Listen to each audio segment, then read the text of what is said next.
And the countdown brings us to another Sunday night. Well, Sunday morning, depending on where in the world you are. And I don't know what to do with my hair. I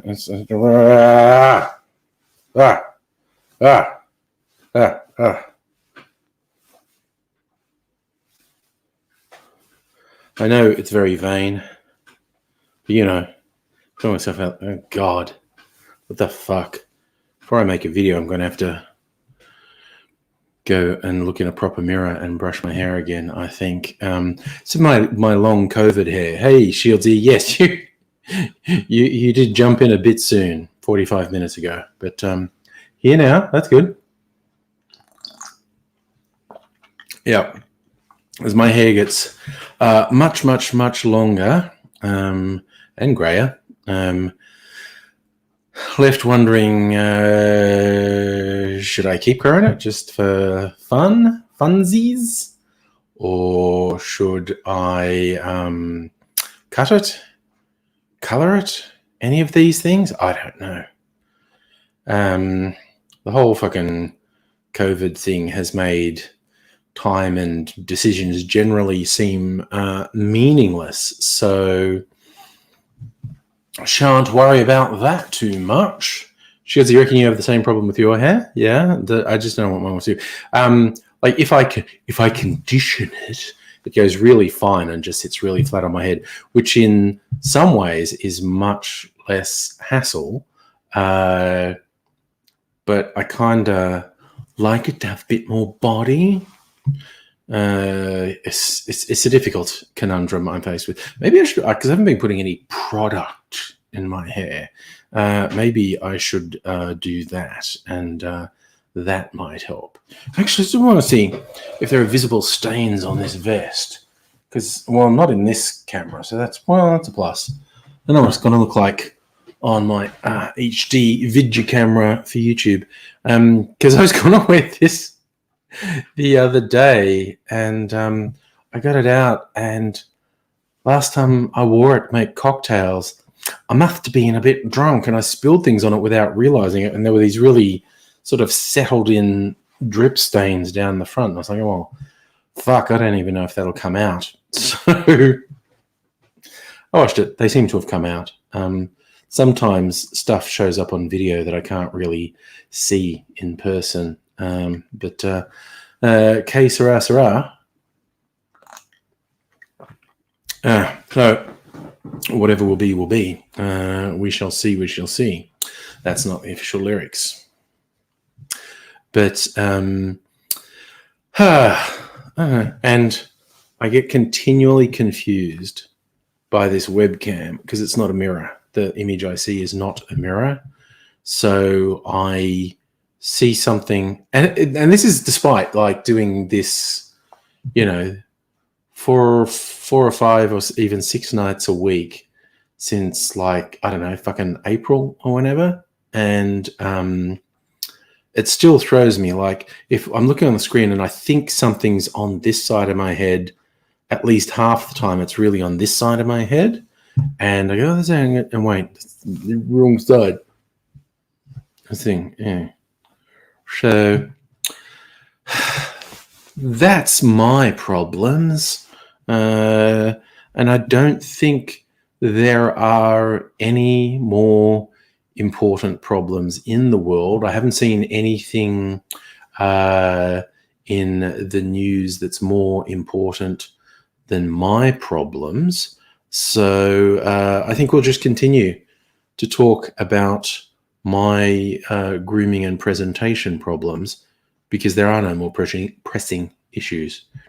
Shieldsy, 24 hours till the Brisbane lockdown ends. Should do. I mean, well, there's been like no new cases. In New South Wales, in particular, the next week will be quite telling. If they can keep it down to just, 1 or 2 or 3 new cases a day, or, down to 0 even, and we don't have any spread to the other states for the next week, then you can be a bit more confident that things are under control. But we need to get basically 2 weeks past New Year's to start to feel confident about that, because that's how long it can take cases to start showing up. The next week could definitely bring some unpleasant and unwanted news from New South Wales. And I did see that, Shazzy. It's pretty hilarious. Just as Trump and a bunch of QAnons get suspended from social media, their safe space for people who mock safe spaces, Parler, may go offline because all the various hosting services are going to refuse to continue to host it, which is fucking hilarious. Good evening, Raiders. And yes, I'm not being impeached twice in 12 months. And it now does look literally as Trump is going to be impeached again. It appears Democrats are going to present impeachment papers. The House will vote to impeach. And yet again, 99% likely the Senate will not vote to remove him from office. I mean, weirder things have happened, but if I were a betting man, my bet would be, what do I just do? I need my phone in case AZ calls me. Hang on a sec. I thought I had it with me. I'll be back in a sec. In the next room.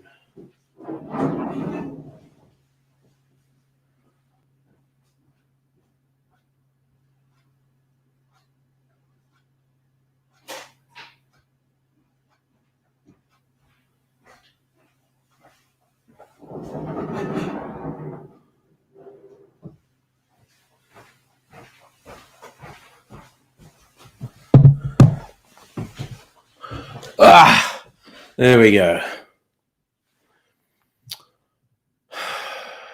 Yeah, Shieldsy, Brisbane's done well with 0 cases. Victoria, 0 cases. New South Wales done well with like only 3 cases. If it stays like that or improves for the next week, I think that's like this time next week.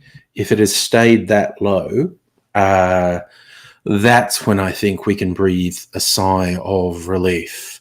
But we must beware of hubris. When this all looked like it was going tits up, I was thinking, oh, this is our hubris coming back to get us. We were so sure we'd beaten this. We took a whole bunch of shit for granted. And one thing is super fucking clear. There's got to be changes in what happens when people are allowed into the country. We do need to continue to allow people in the country. But it's, if I were in charge, they'd all get 2 weeks isolation, like enforced hotel quarantine. This thing of giving people exemptions has turned out to be a bullshit. That is obviously being abused. People who are being told, okay, you can go home, but you have to stay at home and not go out at all. And they're obviously ignoring that, and they're fucking spreading COVID and risking everything for all of us. I mean, a halfway thing, I think it's a thing that I'm not sure if this was a national thing or a Victorian thing, but there's a proposal of anyone wanting to fly into the country, before they fly in, they get the quick result test. And if it says positive, they and their close contacts are not allowed on the plane. While those quick response tests are less accurate, my understanding is they my understanding is there's a tendency for those fast response tests to produce false positives. And honestly, I'm okay with that. False negatives, I'd be very unhappy with. False positives, I'd live with. And so the proposal is people get tested before they leave. And if it's positive, they can't, and their close contacts can't. And then they get tested again when they land. And if that's positive, straight into hotel quarantine with them. That would be a very big improvement. If that was done to everyone, no exceptions, that would be good.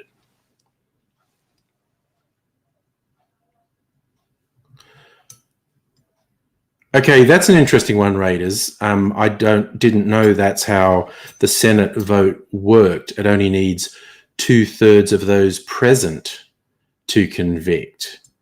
Now, if that were true, then that would give the pissweak Republicans an excuse. Like, they honestly kind of want to take this step of removing Trump, but they don't want to put their name to it. They could, in effect, do it by not going to the Senate hearing and then doing some bullshit press thing about, I refuse to bloody do that. It's not legitimate, and I refuse to legitimize it with my presence, blah, blah, blah, blah, blah, blah. When what they really do, if that's how it works, they would be effectively voting in favor of removing Trump. Who knows? Who knows? Who knows? News just won't stop happening. You know, shit needs to slow the fuck down. Shit needs to slow way the fuck down because too much is happening. You know, we had previously acceptable levels of news and events, and that appears to have gone out the window, and we get stupid amounts of news and events now, and there's too much of it, and it needs to stop. That's my official position on the matter. Too much is happening, and it needs to stop happening. So, yeah, I don't know. We shall see what happens. And I had seen a correction to the idea of impeachment doesn't mean Trump can't run for public office again and loses his pensions and all that sort of thing. There needs to be a second Senate vote, which only requires a simple majority. And the second vote is, yeah, he should be banned from public office and lose all benefits. So logically, if a conviction vote can pass, which requires a 2/3 majority, a stopping from running for office again would be a simple formality. But who knows? Not me. Ever since 2016 and a succession of implausible things have happened and terrible things have happened, I've become firmly of the opinion prediction is a mug's game. Anyone who tells you they can confidently predict the outcome of things is full of shit. I can tell you what I want to happen, but when you say, do I think it'll happen? It's like, what do you base predictions on now? Logic and common sense has failed multiple times. Historical precedent has failed multiple times. So I don't know, what the fuck? It's all just guesswork. All right, see the FBI doing a good job of rounding up the scum. Oh my God, it is piss funny to me that these idiots did their idiocy with no mask, because they are living in such an alternate reality that they think they can do shit like this with no repercussions. And they're all going to fucking go to prison. I mean, honestly, even if it's only for a year, in some cases, they're saying some of the people, you know, the most they can be prosecuted for is a year. But yeah, just the fact of arresting them and imprisoning them, it's fucking hilarious. Shieldsy, you saw my Facebook post got flagged. In what way was it flagged? What did it say? This is news to me. I didn't get a notification of anything.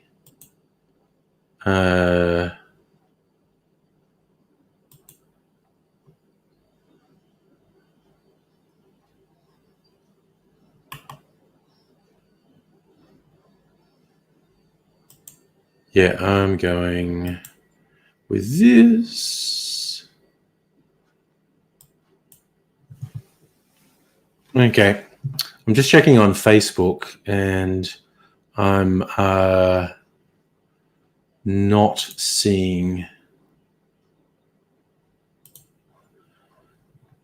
any stuff.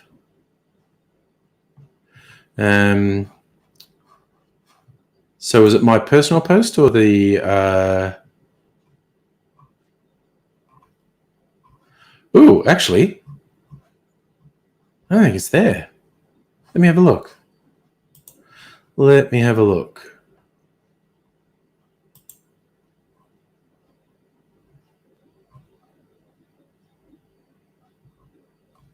Oh, it's still on it. Oh, no, it's saying it's false information.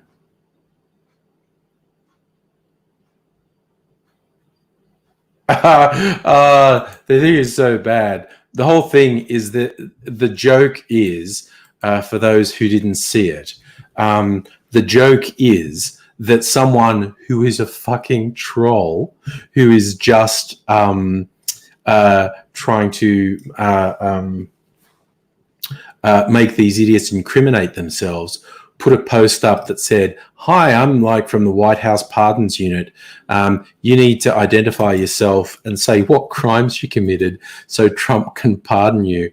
And dumb people were writing under it. Oh, dear. So, yeah, the whole joke was the post is fake, and it's kind of obviously fake, and it's obviously designed just to get particularly stupid Trump supporters to incriminate themselves. And yes, Facebook in their wisdom have said, that's not true. They're just like, dude, for fuck's sake. The whole joke is it's not true. But anyway, Facebook are idiots.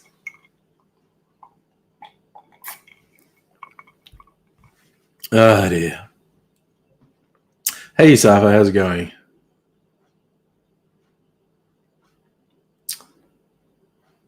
Yes, Raiders, that's another thing. If these clowns who storm the Capitol get convicted, under many state laws, they won't be allowed to vote because of felonies.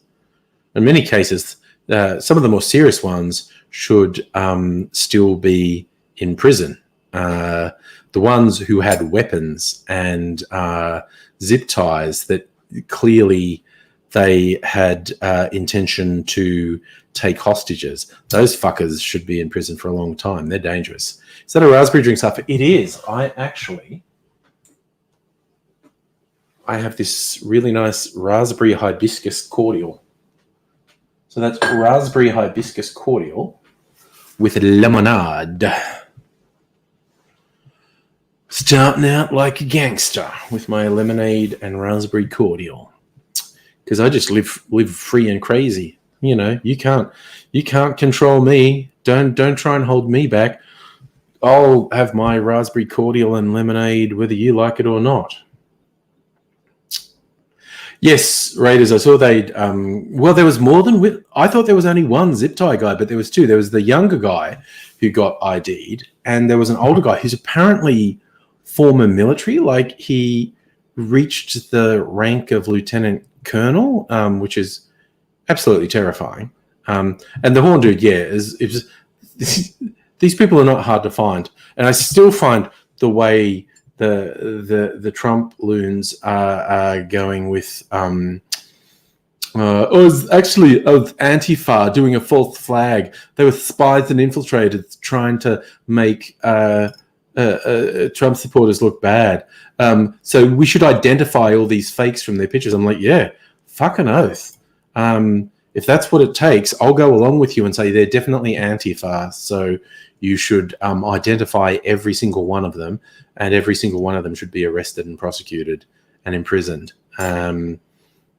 It's just the stupidity just manages to continually surprise me, like continually does my head in with how fucking stupid they are. Like, I always think they've reached the bottom. Like, that's as bad as people can get. That's as stupid as people can be. That's as ridiculous as they can get. And they always get worse. There's a new low every other day. It's quite stunning. So is there a limit how many people Trump can pardon before office? I have no idea how those rules work. The short answer is, I think no, because like Carter, before he left office, pardoned Vietnam draft dodgers. And I don't think he mentioned them by name. He just basically said, if you were facing criminal prosecution for dodging the draft in Vietnam, you're officially pardoned, so you can come back to America. So, no, I don't think there was any limit on that. I mean, it wasn't an infinite number of people. I don't think it was even that many. But again, with a great big huge asterisk, I have no actual idea how those laws work. And yes, Shieldsy, it was fun to see Twitter completely and permanently remove Trump. It was fucking hilarious. Raiders, yes, I saw that there were several state-elected Republicans in the crowd. Doesn't surprise me. There was currently serving police in the crowd. I'd love to have them explain how they took part in an action where a cop was murdered, you know.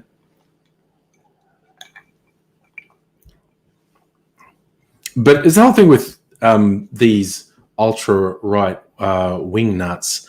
None of the things they say mean anything. All they actually mean is, I want everything my way, and I don't want anyone I don't like to have anything. That whole free speech line, they say, is a complete lie. They have no interest whatsoever in free speech. They actively and aggressively suppress free speech with far greater frequency than anyone on the left. When they say free speech, they mean I should be allowed to say and do anything I want with no repercussions whatsoever. But I want to absolutely suppress any speech I disagree with. And the whole, against tyranny, unless that tyranny is flexed against people they don't like. They're perfectly okay with tyranny against people they don't like. They're just lying, empty shell fuckwits, the lot of them. And Stella, good evening to you. And yes, Hail Caesar. I thought it was funny or possibly portentous, because I always look up, did anything interesting happen on this day before I start a live stream. And today is the anniversary, what is traditionally considered to be the date. Records being so fucking sketchy, you couldn't really say for sure. But it's considered to be the date Julius Caesar crossed the Rubicon River, essentially setting up civil war. Given events happening around the world, that seemed, and I mean specifically America, that seemed quite portentous to me. But as you say, Jimmy Jam, several of the people in that crowd were openly wearing pro-Nazi, anti-Semitic gear, and I will wager a huge number of them under their clothes have stuff with Nazi insignia. So, again, they're liars and cowards and hypocrites, and they're full of shit, and engaging with them, debating them is a waste of time, because they are lying sacks of shit who argue in bad faith. Most of them do it on purpose. Most of them willfully and make a concerted effort to argue in bad faith. But there's also a big chunk of them who are too fucking stupid to understand the things they are saying are absolutely nonsensical and absolutely disconnected from reality.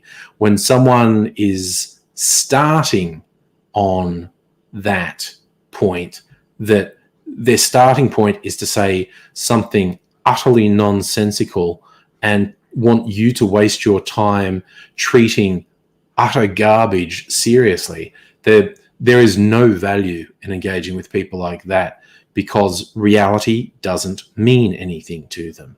So what the fuck do you say to someone who actively denies objectively observable reality?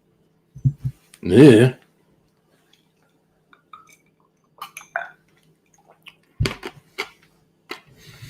So that's why I have zero time for this concept of the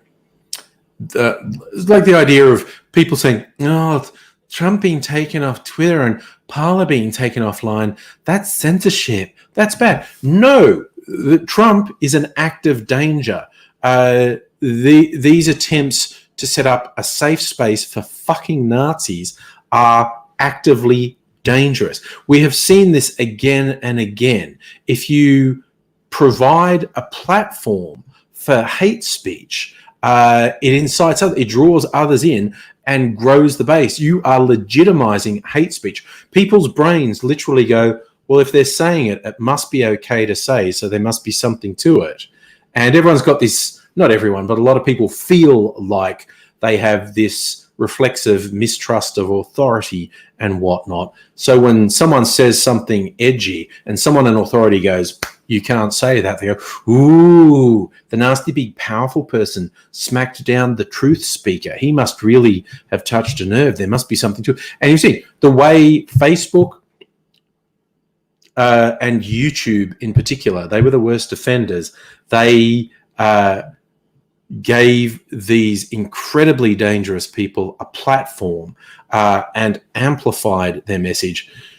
Twitter was a major enabler, but Facebook and YouTube were absolutely horrific with the role they played in radicalization. That you can trace a short, direct line from shit that was done particularly on YouTube and Facebook to mass shootings. And it's not in an indirect, it's not like, ooh, it's like you can literally go, the shooter saw this, cited this in their manifesto, and went out and killed a bunch of innocent people.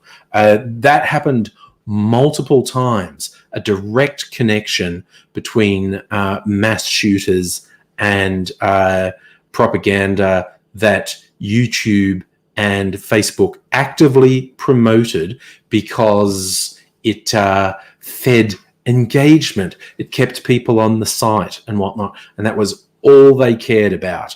And they ended up being directly complicit in Facebook's case, in like the Rohingya massacre in oh God, I've forgotten the modern name for Burma. Wow, why did my brain just stop working? But there was evidence that several attempts around the world at ethnic cleansing were basically fermented on Facebook, and a whole bunch of mass shooters were directly radicalized by stuff on YouTube and Facebook. And they're personally directly responsible for it.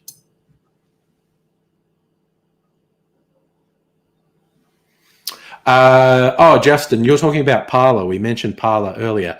I believe not only is Apple taking Parler off the App Store because Parler will not take responsibility for what happens on Parler. Google has already taken it off the Google Store, and far more importantly, all the major web hosting services have said they won't host Parler anymore. So it's going to go bye-bye. Annette, hello, good evening.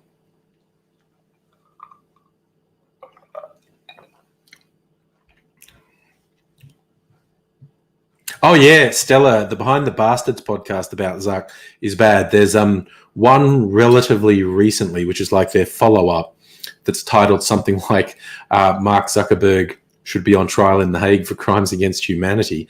And there was one from a year or two ago, and it was a two-parter, went into a lot of detail was called something like Mark Zuckerberg is the worst person of the 21st century so far.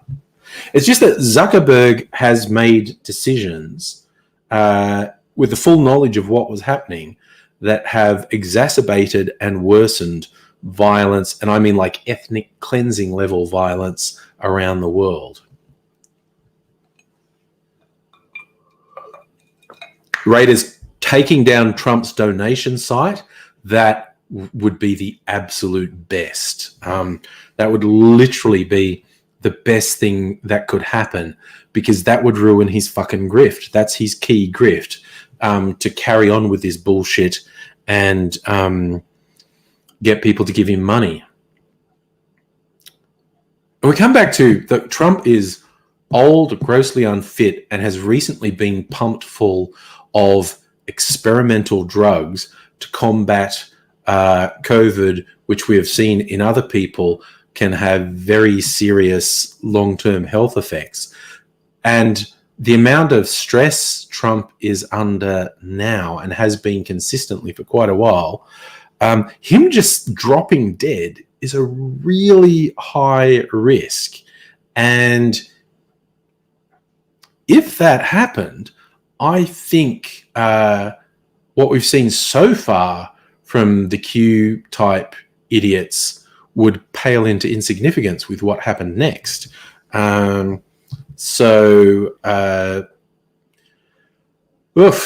live in interesting times, and we have no say in the matter. Shit, won't stop saying. I'm not sure what you mean there, Raiders, about his Twitter page is still up and the link's active. There's just no server response. Yeah, well, links to dead pages still work as links. But yes, if the site behind it is not working, then you just get no server response. Hey, Shannon, how's it going? Jimmy Jam, that's a weird question to me. Do I think QAnon would scream conspiracy? That is what QAnon is, people screaming conspiracy. If Trump died from natural causes, from entirely predictable natural causes, they would unequivocally say he was murdered. Elected Republican officials would feed conspiracy theories that there was foul play in Trump's demise. And even those who didn't say it was a conspiracy, they would blame the Democrats and the left for stressing Trump to the point he dropped dead. So they would say it's all the left's fault. And I would just be posting the Joker meme saying, it is funny and I'm tired of pretending it's not.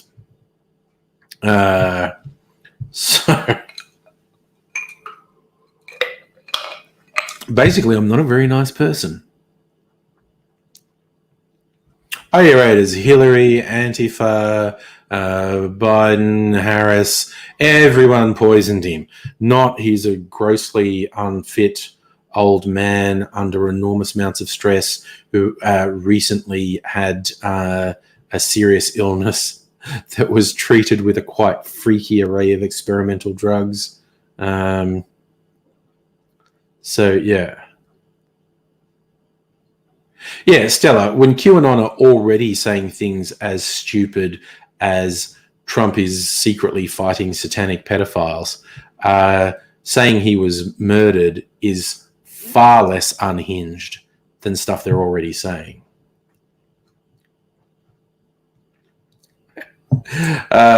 Shannon, about last night we talked about the people who died in the Capitol thing. I think the guy didn't literally tase himself in the balls. It's very hard to know exactly why that guy died of a heart attack.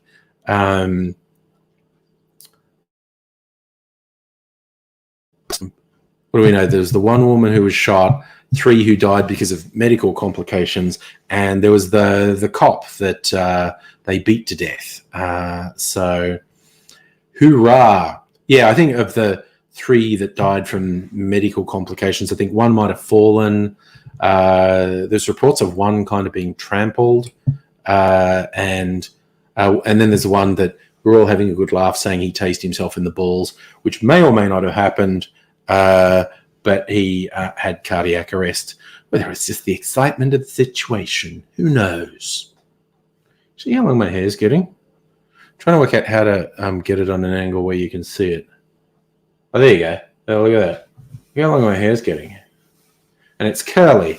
When my hair gets this long, it goes curly. Ugh. Oh, you're right. As if he got hit by a truck, they just say that Clinton hired the truck to hit him, you know. Oh, Stella, yes, I see no reason to stop feeling a warm glow imagining that guy tasing himself in the knackers. Raiders, I did not freaking watch any video of that cop getting crushed. I have to admit, I did actually see the video, or a video, of the woman getting shot. Seemed to be a single shot. But yes, I'm not that much into snuff porn. Yes, I didn't actively go seeking out video of other things. All right, so Shani, you clearly don't want me to dye my hair either. To keep up the Silver Fox YouTube daddy thing. There you go. It's just nothing you might be taking it a bit far and saying the treaters should be shot. I think they should be arrested, prosecuted, and imprisoned as appropriate. And I think you should take seriously, particularly the ones who were armed, particularly the ones who had zip ties, whose clear intention was to take hostages. And if you see the posts from the various right-wing sites and you heard some of the foaming at the mouth wingnuts screaming into cameras on the day, there were a sizable chunk of them whose goal was to commit murder. That was literally their desired outcome was to murder people in there. So not a good bunch of people. And while a sizable chunk of them, I think, will now be put off doing something similar, because even some real thickos, it's like penetrating, like, oh, wait, even if I think I'm honorable, that's actually a crime and I'll get arrested and go to prison. So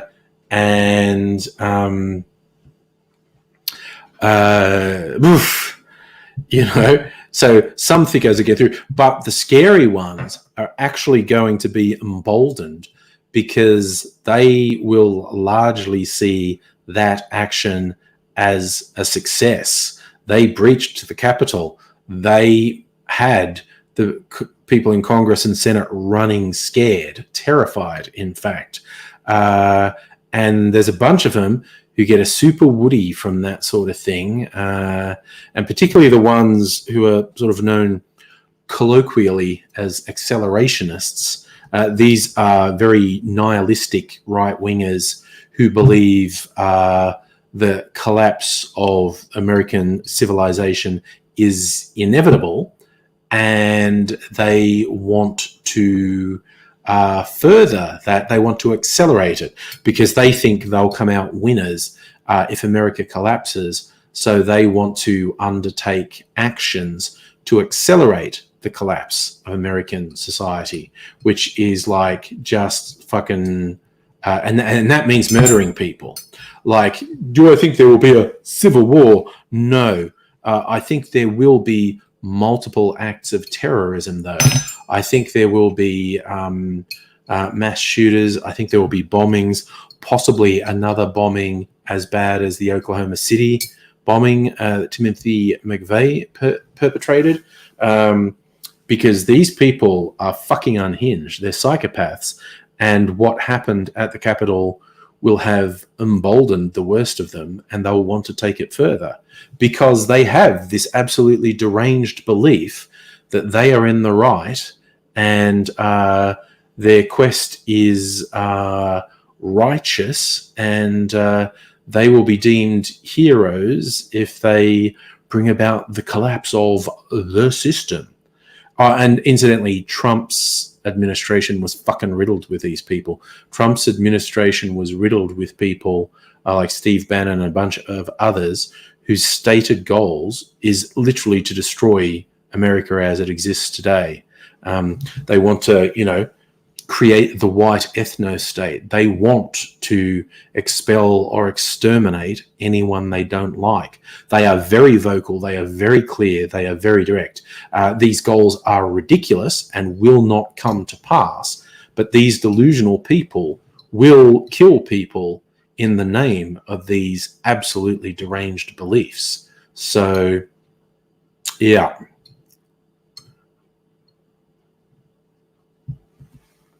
And yes, Stella, I agree. Most of these idiots would shit themselves to death with dysentery very soon after the collapse. But yeah. Oh yeah, Raiders vampire Stephen Miller. He's a fucking ghoul. That guy. But again, he is a straight up Nazi worshipping white supremacist. That's not hyperbole. That's what he is. He kept sneaking Nazi language into official government communications. He is white supremacist to his core. He's an advocate of violent action to achieve the means of white supremacy. He is fucking dangerous, and how he's got away without being arrested, I don't know. So can now stop Trump from leaving the nation? I have no idea. I have no idea at all what exists that may or may not be able to control Trump's movements. Jimmy Jam, religious extremism. It's literally religious extremism with a lot of them. It's just they are driven by religion.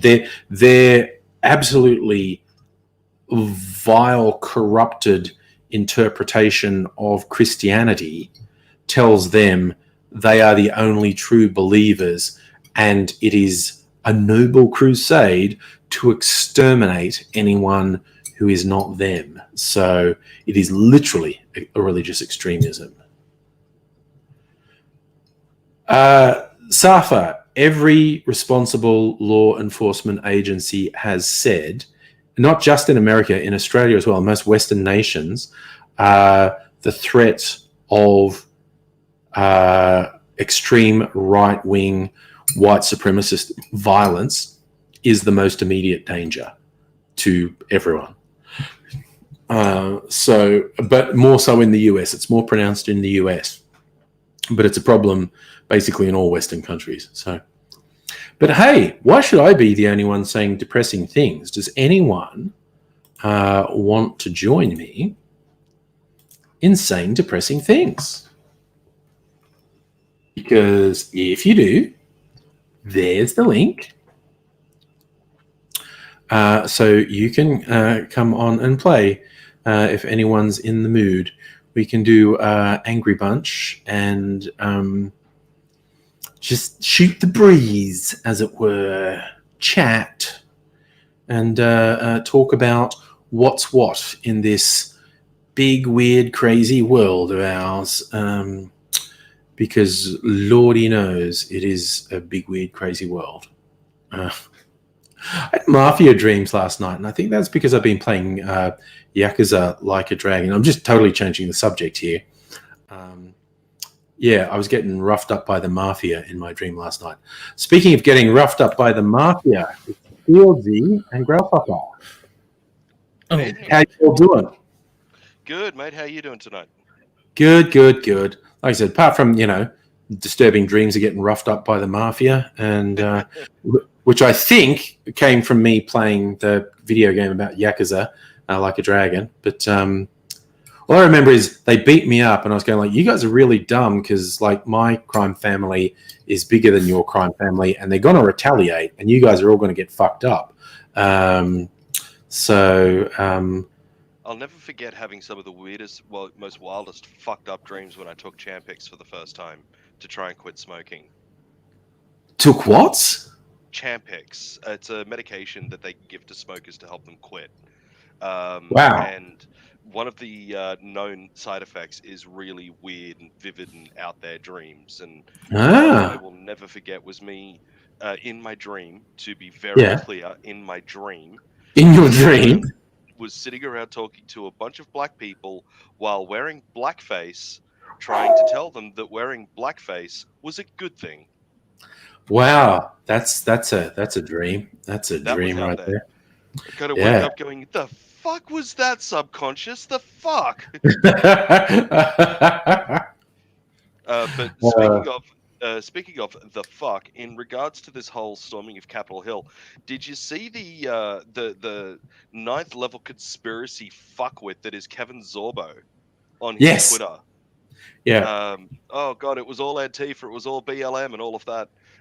It turns out that Lucy Lawless, the one that played Xena, she came to the defense and just went, "No, Peanut, these are a bunch of fucking idiots that you support," and called them out on it on Twitter. I'm like, yes.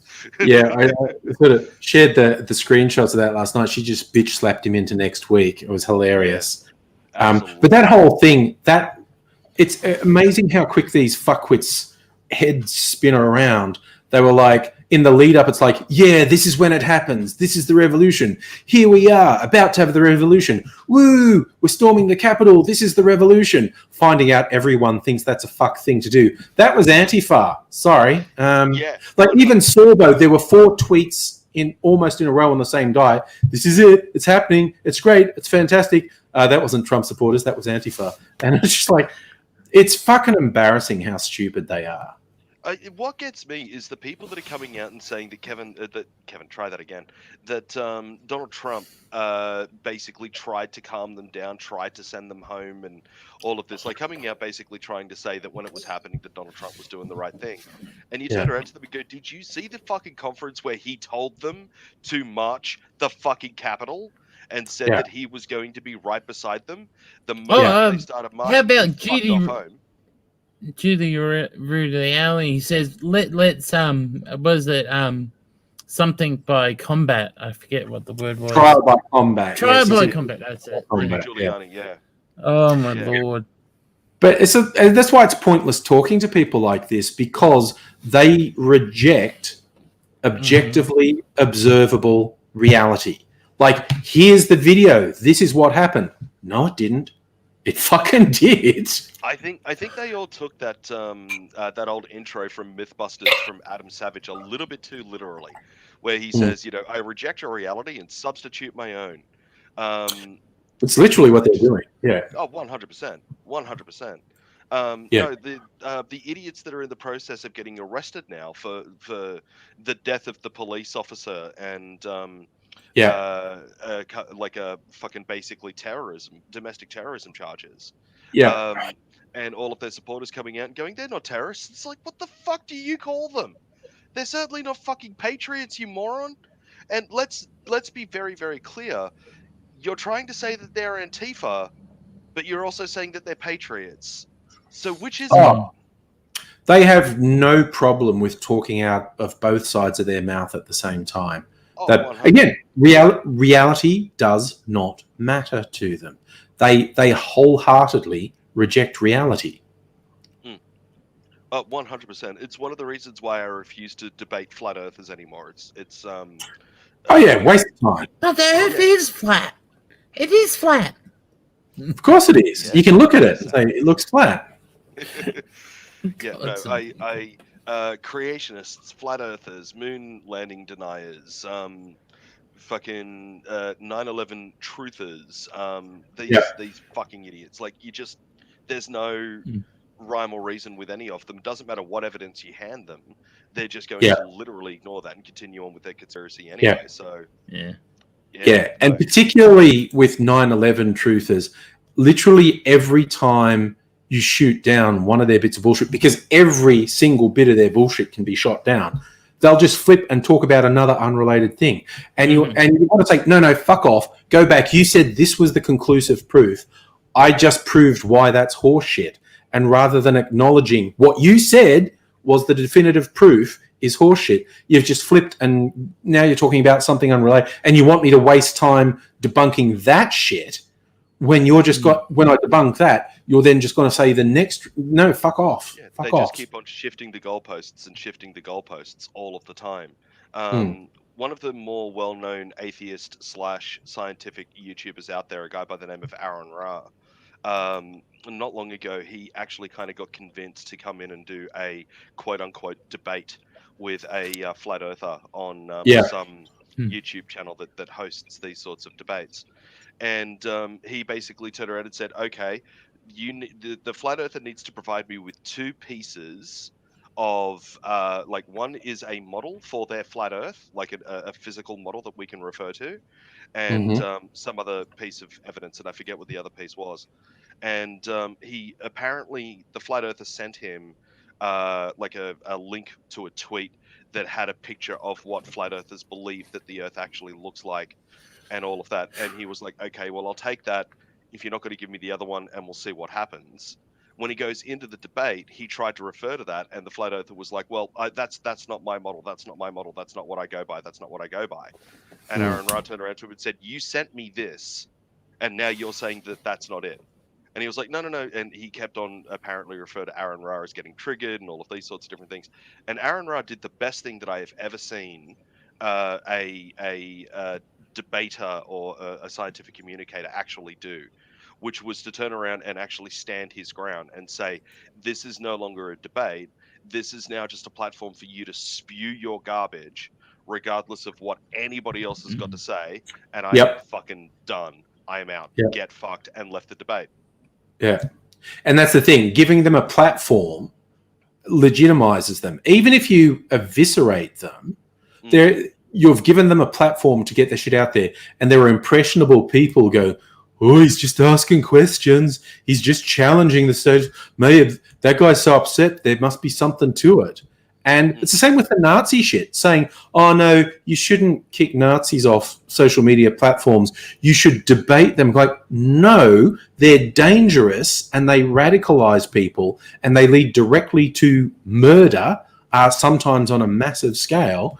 But if you deplatform them, sure, prior to social media, we had neo-Nazis and violent right-wingers and whatnot, but they were really small groups because they couldn't easily attract people because it's such a fucked position to take. And, speaking of easily led neo-Nazis, Fox of Fate has joined us. I was going to say, speaking of fucked positions... Sorry. I just feel compelled whenever anyone is going nuts. related to the last thing I said. For the record, I'm the exact opposite of a Nazi. Yeah, no, we take a 2-second look at Fox and we hear him talk for all of about 5 seconds, and just the thought of him rocking up to a Nazi thing and just going "Sieg Heil," it's just absolutely hilarious to me. Okay, I want to address. Safa asked, is Alex Jones a neo-Nazi? No. Alex Jones is a grifter. He's a liar and a con man, and his whole thing is conning money out of people. Having said that, he is a soulless, evil manipulator. He does not care the degree to which he radicalizes people. He does not care whose lives he ruins. Like, for example, saying the Sandy Hook parents were paid actors. People who have gone through just about the worst thing you could possibly go through, your children, your toddlers being murdered in an horrific way, and then having those people's lives ruined by sicking psychopaths on them who harass them constantly, saying they're actors and whatnot. Alex Jones should be in prison and should never be allowed out. He is an evil, evil, evil person who has destroyed a lot of people's lives. He's right on the cusp of being destroyed monetarily by lawsuits, which would be nice, but he's not a neo-Nazi. And also, I would like to point out that he is also a fucking coward of the highest of orders, because when a few of his supporters got called, they got arrested for fucking harassing the parents of Sandy Hook massacre victims, he got approached by various news organizations saying, do you regret saying what you said? And he's like, oh, I never said that. No, I don't believe that. No, that's not what I meant. No. And completely backtracked and literally said at one point that if people want to believe what he says, then that's on them. That's not on him. Yeah. Like, he's got no courage at all. He's a fucking coward. his literal court case defense was, "I'm just acting. I don't believe any of that." Exactly. Yep. That's his literal defense in court. So, but he's a piece of shit. Should be in prison. Should never be allowed out. But he is not a neo-Nazi. He is loved by neo-Nazis. One of those things the Simpsons had at the start of the show after. It's one of the relatively recent ones because it's after they went to high def. In the opening credits, there was a helicopter flies past with a Fox News logo on it, and the slogan under it says, "Not Nazis, but very popular with Nazis." Yeah, that is fucking Alex Jones completely. I remember the John Oliver skit on him. That was very entertaining. In the John Oliver bought like a whole bunch of shit off his website to show the ridiculousness that was all these things. But what he pointed out there was that Alex Jones would do fucking hard turns in his broadcasts when he had the YouTube channel and whatnot. He would do 3 shows a week at 4 hours a pop, and they found that a solid third of that time was him shilling everything on his fucking website. Oh yeah. And like even before he was on YouTube, before he was quite so big, like 10 years ago, Aidsy and I did a bunch of research into these right-wing types, the conspiracies specifically. And because we were trying to work out, do they believe the things they say or not? And this was pre-YouTube, where Alex Jones just had a really shoddily 1990s design style website. But it was just plastered for ads to sell things. And at that point, mostly what he was selling was DVDs of his deranged rants. He wasn't even really into the supplements and stuff at this point. But you looked at his website and it's nothing but ads, and you instantly go, "Oh, no, it's a grift." The entire purpose of what he's doing is to sell shit to gullible people. No, it's the same as televangelists and all of that sort of shit. You go to the websites that they talk about, and the biggest, most prominent buttons that you could press on and the easiest things that you could do is direct donations or purchasing this or purchasing that or whatever. It's the same fucking thing. It's just money-making grub bullshit. That's what it is. No, I met a 9/11 truther years and years ago out at a party. And we started talking about the whole 9/11 thing, and the point that they all love to make is that the fire wasn't hot enough to melt the steel beams. Yes. And I turned around to him and said, "No, that is absolutely true. The fires absolutely were not hot enough to melt the steel beams. No, they weren't. But they were absolutely hot enough to make them red fucking hot and really malleable. Like, ridiculously malleable, like a blacksmith does, where they take some fucking metal, chuck it in the furnace, get it red hot, bring it out and start bashing it with a hammer." Oh, plus the steel was porous anyway. It wasn't to the best quality of when it was made. Well, it suffered a terrible amount of damage and stress from the impact. And then, as Grasshopper says, it didn't melt the steel beams; it weakened them. And then many hundreds of tons of building above the weakened beams, stress that was sagging like that. Yeah. And so everything was going like pushing. It collapsed all in on itself. That's right, and that's why it went straight the fuck down. Yeah. And pushed it right down. Physics, engineering, all of the fucking investigations absolutely show that is how those towers went down, including Tower 7, which is another fucking popular one of theirs as well. The building that got hit with 1 million tons of rubble. Why did that building fall over when literally 1 million tons of rubble hit it? I don't know. The bloody building almost fell on it. Exactly. So pointed that out to him, and he immediately shifted the goalposts, just like you were talking about, Angry. You just don't talk to him. But you're trying to say that you could believe what the government's saying, but we know that the government lied about the fucking moon landing, and it was at that point, it was like at that immediate point that I turned around to him and it just went, "You are a fucking idiot. You don't actually give a shit about the truth. What you're trying to do And I said this to him in front of everyone at the party. I said, what you're trying to do right now is to try and make yourself look important and amazing and really insightful and intelligent and better than everybody else, because you can see the truth where nobody else can. But everybody else just accepts physics and reality for what the fuck it is and think that you're a fucking idiot. The only difference is they're too polite to call you a fucking idiot. I don't care. You're a fucking idiot. Yep, 'Cause- that was the yep. appropriate response. I've got no fucking patience or tolerance. One of the things that anybody that has known me for longer than 5 minutes will tell you is that I have, according to my wife, I have all of the tact of a brick wall to a face. And That's a loving relationship right there. I don't know if that's a good thing or not. I know that at times my lack of tact has definitely bitten me in the ass, but I without sounding like as if I'm trying to put myself up on a pedestal, I was raised by two men who were ex-SAS. They were as straight down the line as you would ever meet. And if they thought that you were lying, they would just straight out look at you dead in the face and go, that is a lie. That is a fabrication. Why are you making this shit up? And call you out on it straight away. And I feel like in my later life, I've come to realize how effective that was at stopping bullshit. All right. You can tell I'm getting ready to make a video. I'm going to make a hot toddy in my Jim Beam glass. Make sure you mute the mic. Yeah. Yes. See, what I've got to do, because what I've been doing is switching off the speaker before I switch off the mic.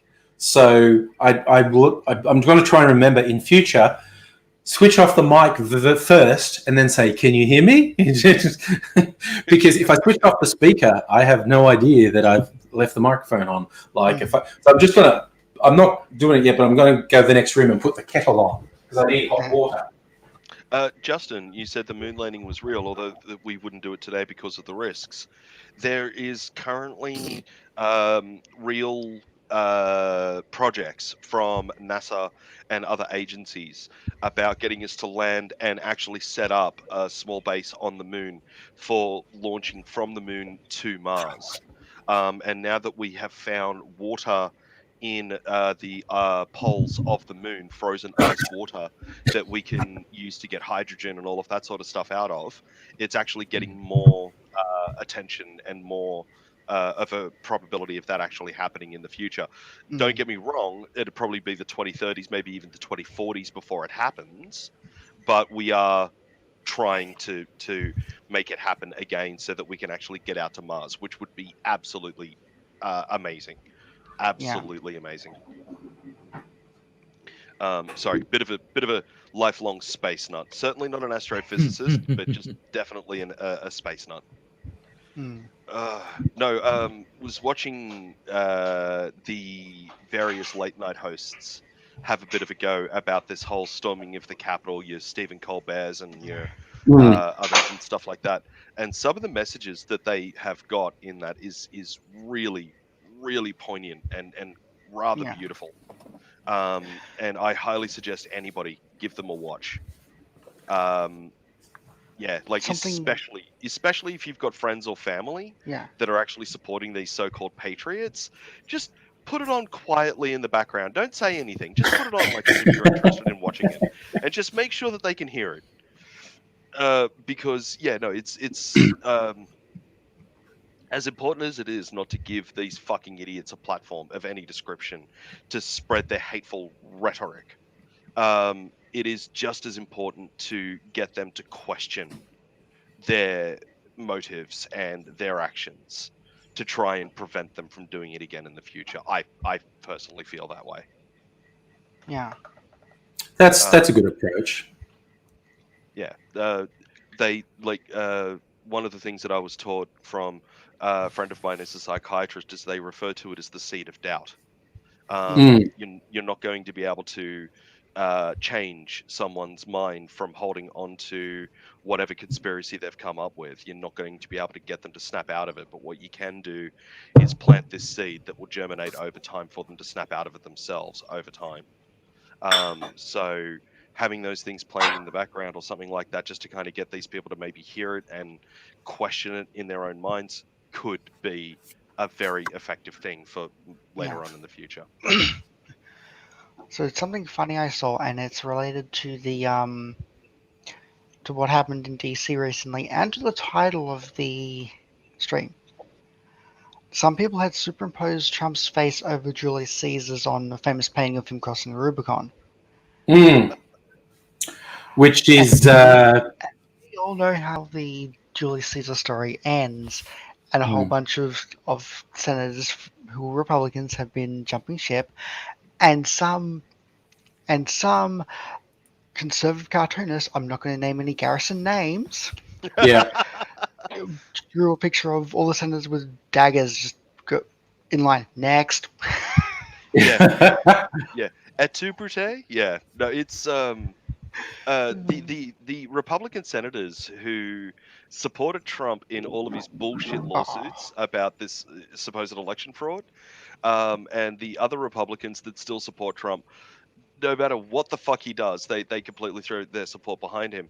They were perfectly fine with him saying that these people should fucking march the hill and all of this sort of shit. Yeah. They were there as the place was getting raided, and what did they do? They fucked off straight to the basement and hid themselves at a panic room. Which, don't get me wrong, it's the correct thing to do. Yeah. But you can't tell me that they actually give a shit about anybody that actually stormed the place. It just shows their true fucking characters, you know? Oh, yeah. Particularly seeing Republicans freaking out, like cowering in fear when they realize people are trying to break into the building. There was a couple of great photos of Republicans sort of hiding behind chairs, shitting, which is honestly what I would have done, but they're the ones who say they're on that side. So I was like, yeah, but you wouldn't have been on their side trying to rile people up. Who No, I wouldn't. Anyway, look, I'm going to go do this. So first things first.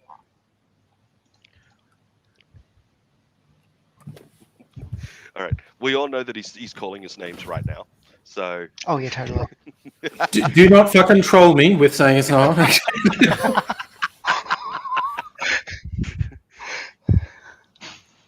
Oh goodness, it's just entirely too easy. Just to say something horrible about him right now and have him just be able to say nothing back. Just do it with a smile on your face and just go, "Hey, angry, you're not as sexy as I say that you are, but that's okay." The fact that he's flipping us off, he knows what you're doing. It's funny as hell to me right now, actually. He's just flipping us off because that's angry, and angry is awesome like that. Yeah. No, you've got both your left wing and your right wing senators in the fucking Capitol that are all like basically fuck that, out of Dodge. And the one that made me laugh, oh god, I can't remember his name, but he actually give these fucking idiots a salute as he walked past them as he was walking into the Capitol Hill. He's a known Republican fucking mouthpiece. And, he's seen all, like, this is before they actually stormed the place. They're just standing around becoming violent and more mob-like and whatnot. They see him and they call him out. And his response is to give him the good old fist up in the air and, yeah, you go get him type fucking attitude.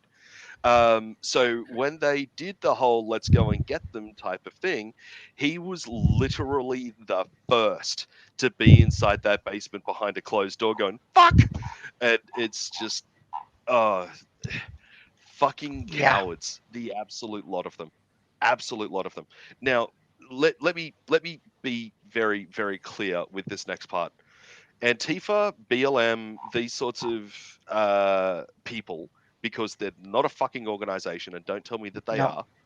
But these people, I completely support everything that they have said in their protests and what they have said when they've been given any form of media coverage.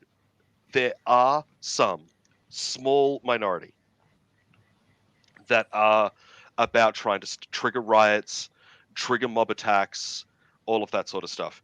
There is a small number of them. Now, there's a lot of evidence out there that shows that there are right-wingers who are going out there triggering that shit and running away and then painting Antifa with the whole lot. Yes, that may be true. A lot But of them there actually got is, caught. yes, some of them were, yes. But there is still a small subset of people Yeah. who identify as Antifa or BLM that try to trigger these things. They are fucking idiots and absolute morons. Now, having said that, if I were out at one of these Antifa things and I was riling everyone up to go in and storm Capitol Hill or whatever, and I managed to get these people to go in and actually start doing the shit where they killed a cop and they, somebody got shot Yeah. by the cops as well and all of this sort of stuff. Me being the person that triggered that whole thing, I should be arrested for inciting violence, and I should be arrested for inciting a fucking domestic terrorism attack. And Donald Yeah. Trump absolutely should after the transition of power to Biden happens. Like, he should walk out of the White House and be immediately placed in fucking cuffs because Yep. it is absolute that he made that happen. So, yeah, there are some people who say that that shouldn't happen. I don't know. They absolutely do. Raiders, you're completely correct. Patriots don't commit federal crimes willfully. These people who are calling themselves patriots, they're morons.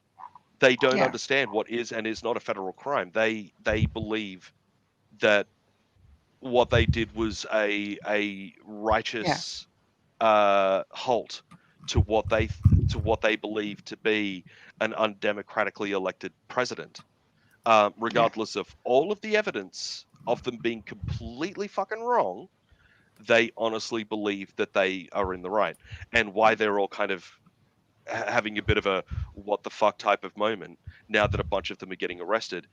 Glee Girl Oz, Proud Boys. No, so from what I've been able to glean a little bit about these idiots that stormed, some of them are known members of Proud Boys.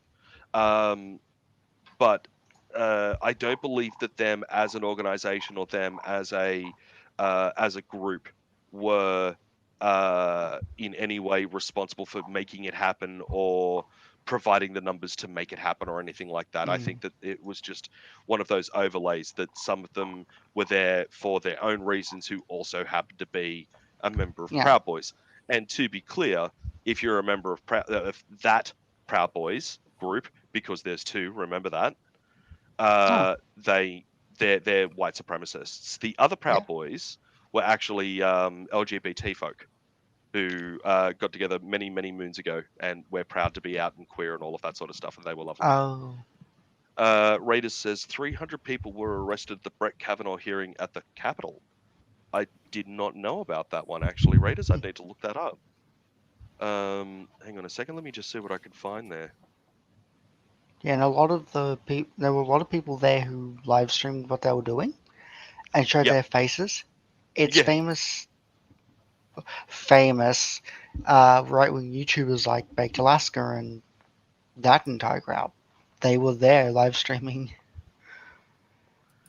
their crimes. Okay. That is not what I'm after. 35 times Capitol Police arrested more demonstrators, blah, blah, blah. No. I can't. Oh, here you go. More than 300 protesters arrested as Kavanaugh. Okay, so this is from October 5th in 2018, mate. So that's a little bit too long ago to be of any real significance. Suffer says typical right wingers stealing other groups' names. Yes, Suffer, that's true.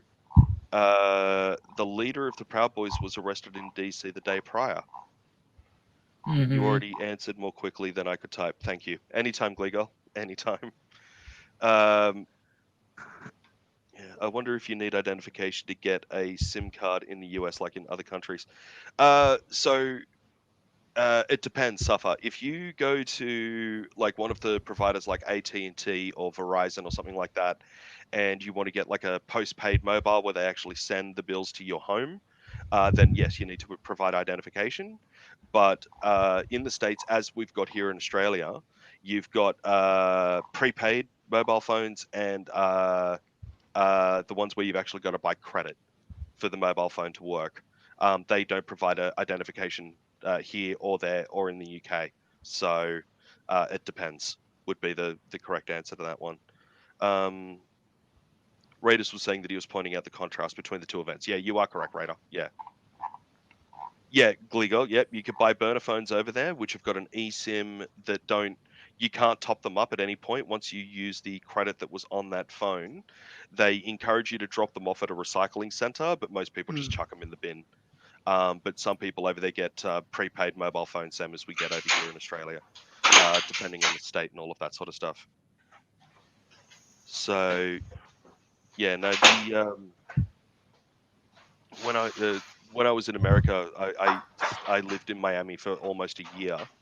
I got a prepaid mobile phone for the time that I was over there, so that people could contact me. And yeah, I didn't have to show any ID or anything like that. I just walked into a convenience store over there and just went, "Give me that phone," and yeah, I'll go with that, and that was it. And yeah, paid my money. So what did you show us what you made, Angry? We want to see the result. It's a hot toddy, but it's too fucking hot. Like I thought, the water's boiled, and there's no milk or anything in it to cool it down. I might even cheat because I need to reshoot when it's cool enough. I might actually put a bit of ice in it to cool it down a bit. Now I think of it. An ice toddy then. But yeah, I tried to taste it, but it was scalding hot, so I couldn't. All I could taste is tongue go burny. Raiders, how did they arrest 300 at one protest and let the recent one disperse? So at the Brett Kavanaugh protest and whatnot, the 300 people that were quote unquote arrested were basically given move-on orders from the police. They weren't actually legitimately arrested. Several of them ended up having charges put against them for inciting violence and whatnot. But yeah, of the 300, it was a small number of them that were actually legitimately arrested. Why the recent one was allowed to disperse was because this most recent one at Capitol Hill, a bunch of those fucking idiots were armed to the teeth, and the cops were not told by Trump to empty the place out. The way, like, you see the way that they reacted to the peaceful protesters in Washington, moving the people on so that Trump could walk down to the place and do the fucking photo shoot with his Bible in his hand. Just fucking tear gas them.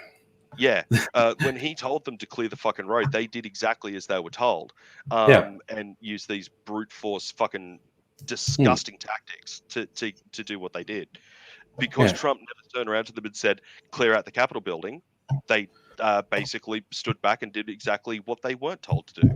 So no, I think they were given, personally, I think they were given explicit instructions to not apply any sort of meaningful amount of force to the people outside the Capitol. And then when it got out of control, they were like, well, we don't have anything to stop them, because he said not to deploy anything that would actually stop them. Yeah. So they had to bail. Like, I think people were actually slightly harsh on those guys who were on that little railing fence that held them back for a while, because at a certain point they were just like, okay, I have two choices, like pull out my sidearm and start shooting, or get the fuck out of Dodge. And when people said, oh, they opened up the barricade to let them go, they took the barricades with them because an obvious thing, those would be used as weapons or used as batteries. Yeah. Yep. So I think people were a teeny bit harsh on those guys, but I also think they were given explicit orders, don't use the usual tear gas, flashbang, hit them with truncheons thing. And then when they got a bit full of themselves, the cops there were left with, well, what the fuck do I do? Because I don't have tear gas and... as Justin said in the chat earlier, if that was actually Antifa, if it was actually BLM, the blood, it would have been a fucking bloodbath. Body count would have went through the moon. Yeah, and you're completely right, because Trump has said before in the past that he would launch the National Guard against BLM or Antifa or whatever. Like he is that far against people being against fascism that he would like willingly fucking kill them. And that in and of itself is evidence enough to show you that the existing president of the United States, call him whatever name that you want. My favorite one for him personally is a sentient fucking Cheeto. but I've heard all sorts of different weird and wonderful nicknames for him.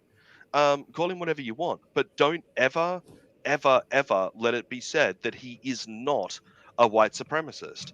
Don't Oh, ever he let it be said absolutely that he is not a racist, that he is not a Yeah. delusional fucktard, because Yeah. he is all of those things, along with whatever colorful nickname that you want to give the idiot. Yeah.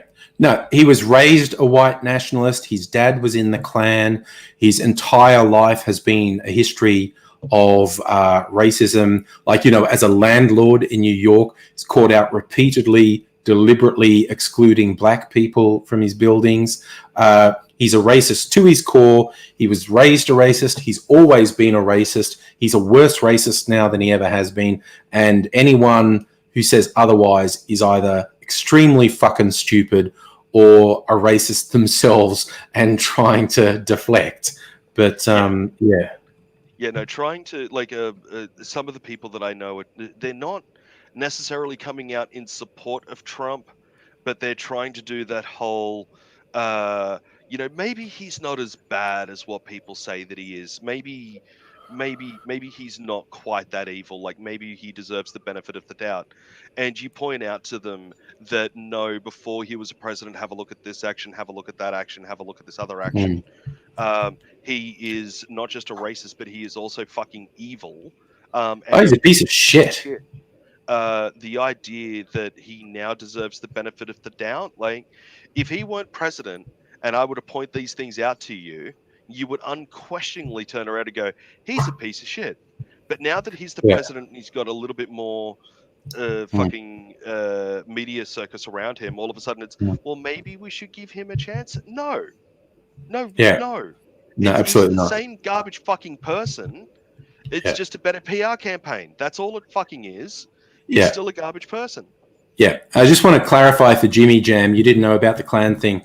Look it up. Trump's father was arrested at a Klan rally.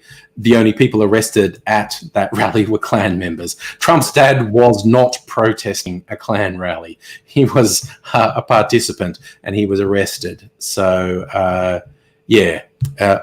Mary Trump, she's Trump's cousin or something. And she's a psychologist, and she fucking hates Trump. She wrote a book that was subtitled like "How Our Family Created the Worst Person in the World." Basically, yeah. Safa said, "Do racists get worse with age? Depends on the racist." Yeah, some do. Some do, some don't. She's a niece. Thanks, Safa. Okay, right. Well, I'm going to switch the microphone off again because my drink's cooled enough to do a proper taste test. So. Nice.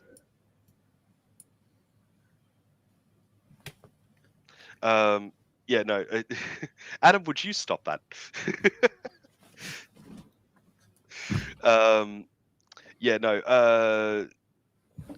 Safa, saying that the media were afraid of Trump, I got to disagree with you on that one, mate. The media, it depends on the media that you're talking about. So places like your CNN, your MSNBCs, your further left-leaning news sources in America, they weren't afraid of Trump, but they got found to be making shit up. And people from the right were saying, oh, they're making shit up because they can't find anything legitimate to be against Trump with, which is complete fucking hyperbole and complete bullshit. On the right, you've got Fox News being the most well-known, but you've also got another network over there called OAN. I forget what that stands for. One American Network. One American Network. That's the one. Thank you, Fox. And they are one gigantic fucking love letter to Trump. That is all they are. They lowball questions to him they're just a gigantic fucking love letter to Trump. They're a love letter to anything right wing, basically. These places, they play the game a little bit differently to your MSNBCs and your BBCs. They, for the most part, they don't outright make shit up unless they turn around and go, "This is an opinion. It's just an opinion." Therefore, they can say whatever they want behind that firewall of "it's just an opinion." Yeah. But when they're presenting what they claim to be factual, actual news stories about what's happening, they deliberately omit various pieces of information or misrepresent other pieces of information to better fit their bias. It's not fear, it is clamming for fucking ratings and views and all of that sort of shit in today's economy. They're basically idiots. So let's see. Media on both sides have benefited greatly from Trump. That much is true. I was shocked when Fox pulled the Trump press secretary after he lost the election for being unsubstantial. I was shocked when Fox pulled the Trump press secretary. I don't know what it is that you're trying to mean there, Suffer. I'm sorry. If you could be a little bit more specific, I might be able to answer that, or have a opinion on that. Let's not forget RT back to Trump, Russian state-owned news. RT? Russia Who's Today. RT? Russia Today. I can't say that I know who Russia Today is. A Russian newspaper, news I agency. gathered that much by the Russian Today, but But that's all I know too. yeah, look, I mean, we know that the Russians interfered with the Trump versus Hillary election, and we know that they interfered with it to make Trump look way better than Hillary. I mean, look better than Hillary. In a way, that's not too hard. Look, I'm going to say this again, and I will keep on fucking saying it until the day that I die. All of that hate for Hillary was completely unsubstantiated. Is she evil? Is she horrible? No. Is the Clinton Foundation guilty of doing some horrible business practices? Yes. 100%. But that doesn't make her a horrible person. She was the way better choice as a leader, regardless of any. Oh yeah, I'm not saying she wasn't. Anything Like, that was she ever was said. definitely a better choice than Trump, which is also not hard. Yeah, it's a fucking low bar to vault. I grant you, it is a very low bar to vault. But The small would been a better choice. but no, like you put up a real Republican candidate that isn't Trump, like one. Let's say that it's another, like a clone of George Bush that was in, right? Now I'm gonna be very Jeb Bush? clear here. Okay, so let me be very clear. George Bush, fucking idiot, fucking asshole, racist, all of that sort of stuff. Didn't like him, but he was a real politician. To give him credit, he did know how to play the game properly, where Trump absolutely didn't. So let's redo that election where it's not Trump at the helm, but somebody who understood the political game the way that George Bush did, and was a real politician that was in that seat up against Hillary. Hillary was still the better fucking option. Oh yeah. Oh yeah. I mean, I've got no time for the establishment of the Democratic Party and pure establishment. But for fuck's sake, Trump is a psychopath. Trump, and he had actual neo-Nazis, actual to their core white supremacists, and people who made overt statements that their goal was to destroy the US as it existed, and basically put their fascist state in its place. And it's people like Bannon and Miller and sundry other ones. That's, Clinton has a lot of flaws. She wasn't going to put Nazis in the White House. No. That's a very low bar, but she gets over it. It's just ridiculous. So this is my very whiskey heavy toddy. I agree with Glee Girl that they need to get rid of the Electoral College over there. That's I'll put a caveat on that. I think they need a system that is more like Australia's system. Yeah. When you see, inner city Melbourne has, 20 seats, however much it is, and then you get the country areas, the individual seats cover a massive geographical area, but they have a smaller population, much smaller population than the city seats. It's a complicated process, and it probably has to be constantly refined. But if you do that whole all votes are equal thing is bullshit. If you did that, people in the country would be completely marginalized all the time. And not to sound too much like I'm in the National Party, but the country doesn't exist without the farmers, the primary producers, and the people in these areas. And you can't just say, fuck you, you're nothing, you never have any voice ever. So you need to strike that balance between city seats have more people voting in them, but the country people aren't totally marginalised. You can't, and the Electoral College goes way too far in every state has 2 votes, or they don't all have it, but it's like probably worse than the Electoral College is the Senate system. Their Senate system, every single state has 2 senators. You know, it's California that has 50 million people has 2 senators, and bumfuck middle of nowhere state that has 2 million people has 2 senators, and that's fucking ridiculous. Yeah. They need a proportional system like ours. They need a hybrid system of theirs and ours mixed together to make it work. Yeah, they instead do need of to get rid of the politicians deciding.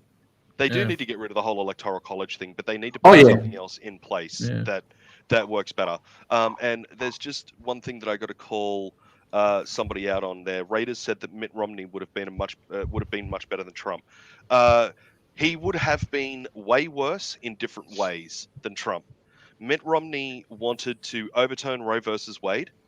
Mitt Romney wanted to introduce legislation that legalized being discriminatory against LGBT people.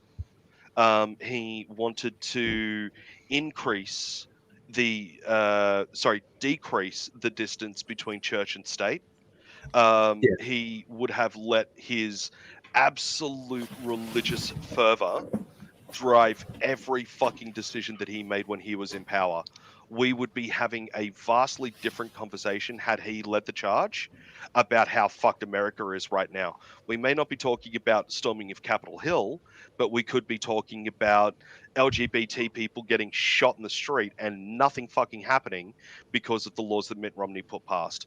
So the idea that he was better than Trump? No, absolutely not. Well, bad in a different way. No, I think objectively he would be better than Trump. He would be bad in a different way. He wouldn't. Those religion things, Trump enabled all those religious things because the evangelicals said, do this for us and we'll say you're great. And Trump said, okay, I love people saying I'm great. Trump did put the right to discriminate against LGBTI people. Trump did put religion ahead of individual freedom.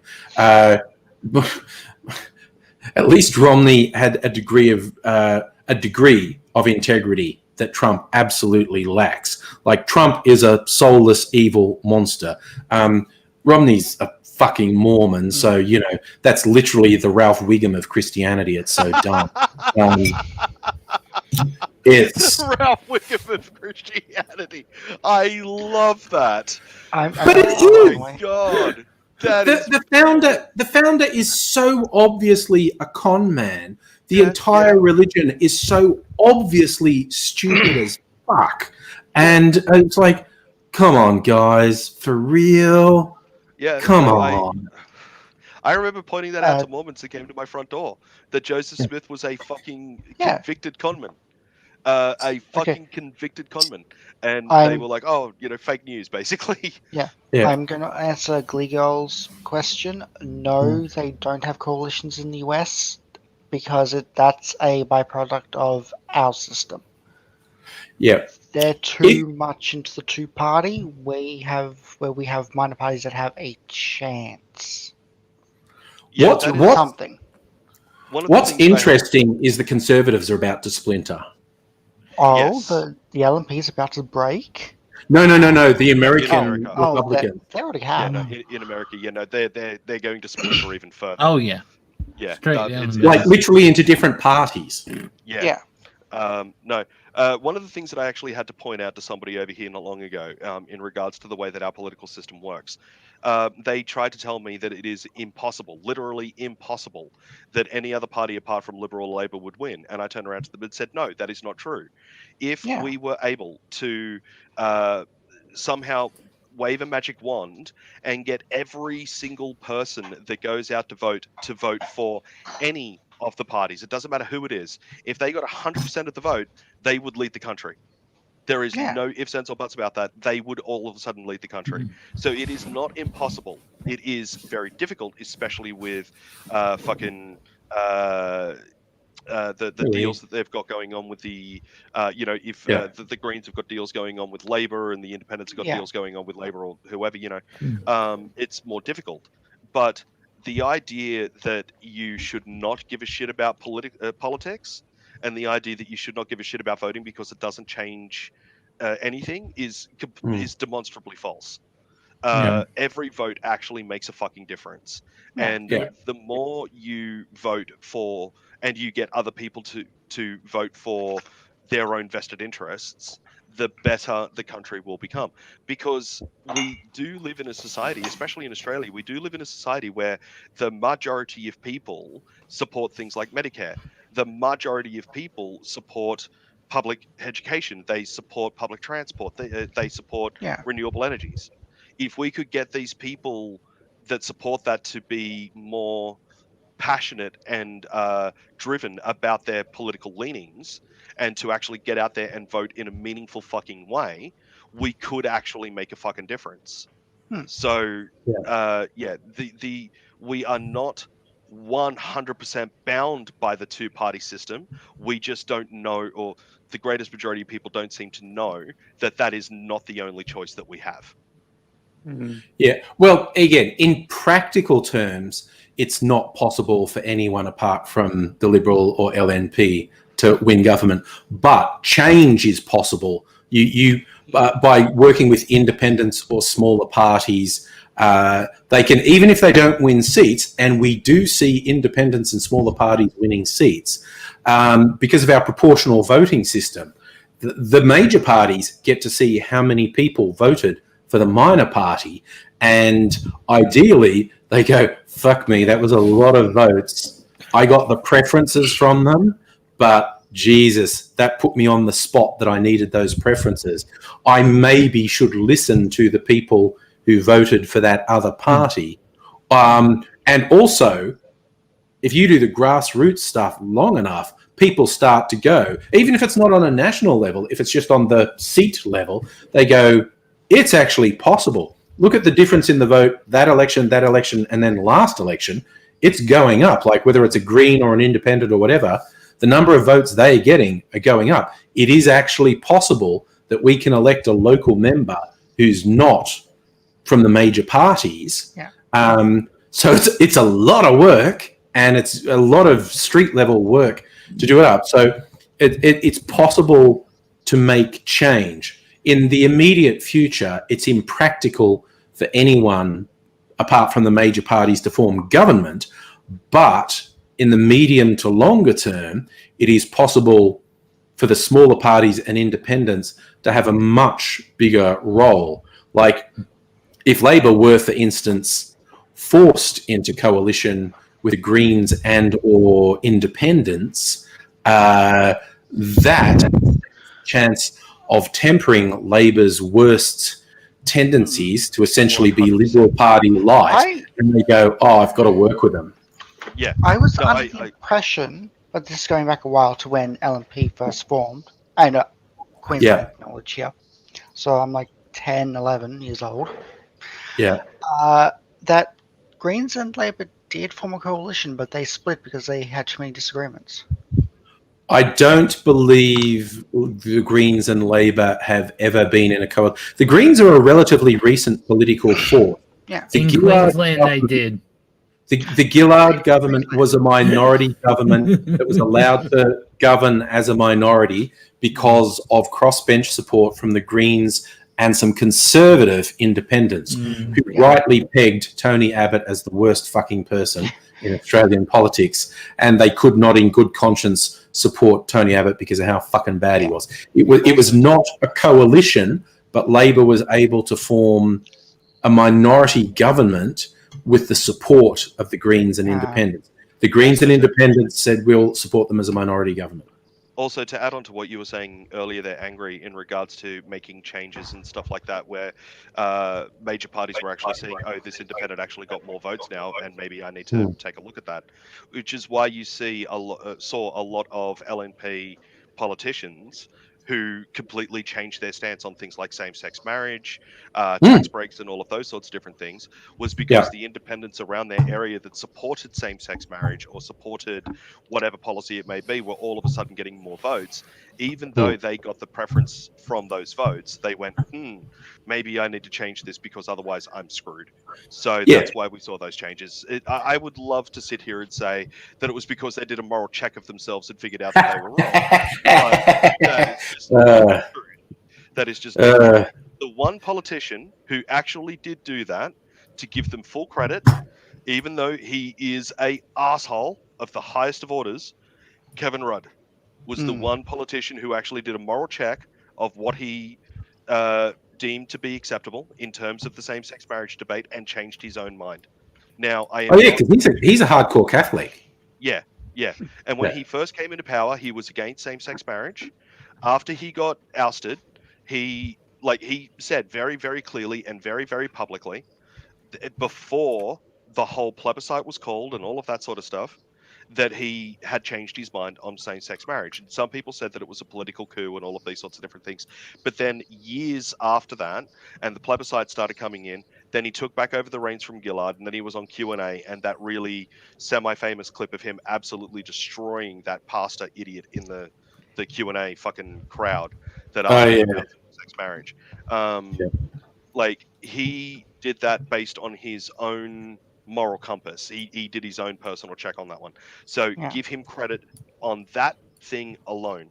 He did some great things as a politician and as the leader of the country, but he as a person was impossible to work with and is fucking toxic, because when Gillard was in power, all of the time that you heard about some Labour backbencher that wishes to remain anonymous, it was fucking Rudd. Yeah, no, he's a piece of shit. 24/7, the entire fucking time that she was in power.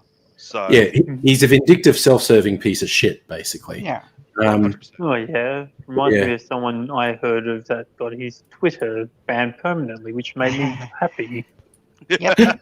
I saw the retired American journo Dan Rather go on Twitter today and say, "Hey, just woke up. Heard some people are having trouble with Twitter. I just checked. Mine's fine." Like, damn. Yeah. The memes are already coming out. Somebody's taken a picture of the @real Donald Trump Twitter thing, and they've put like a makeshift moustache and little goatee, and it's not the real Donald Trump. Hey, new to Twitter, so how do I use this platform and shit like this? Like the memes are already coming out. Someone mentioned that earlier.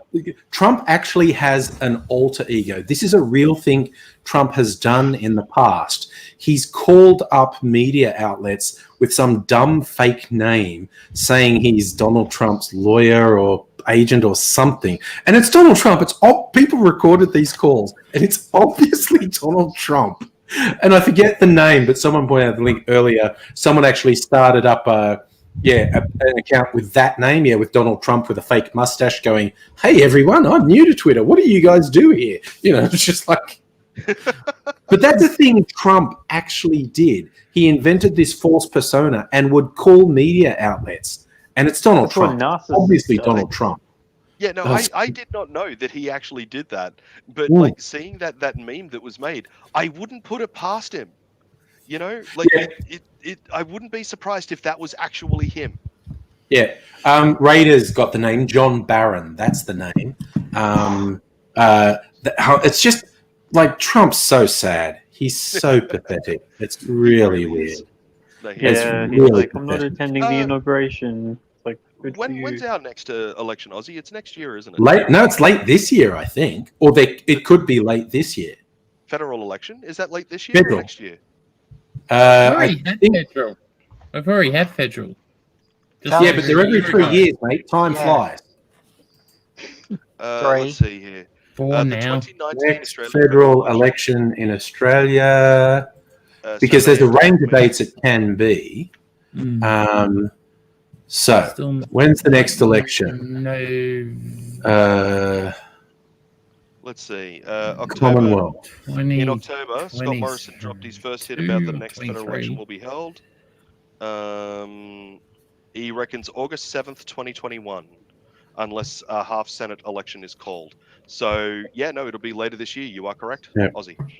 Yeah. So, yeah. So, yeah, and no. hi, Celtic King, by the way. Yeah. So, yes. Yeah. So, and Albanese's got to pull his finger out because he's been a useless fucking lump of nothing as an opposition leader.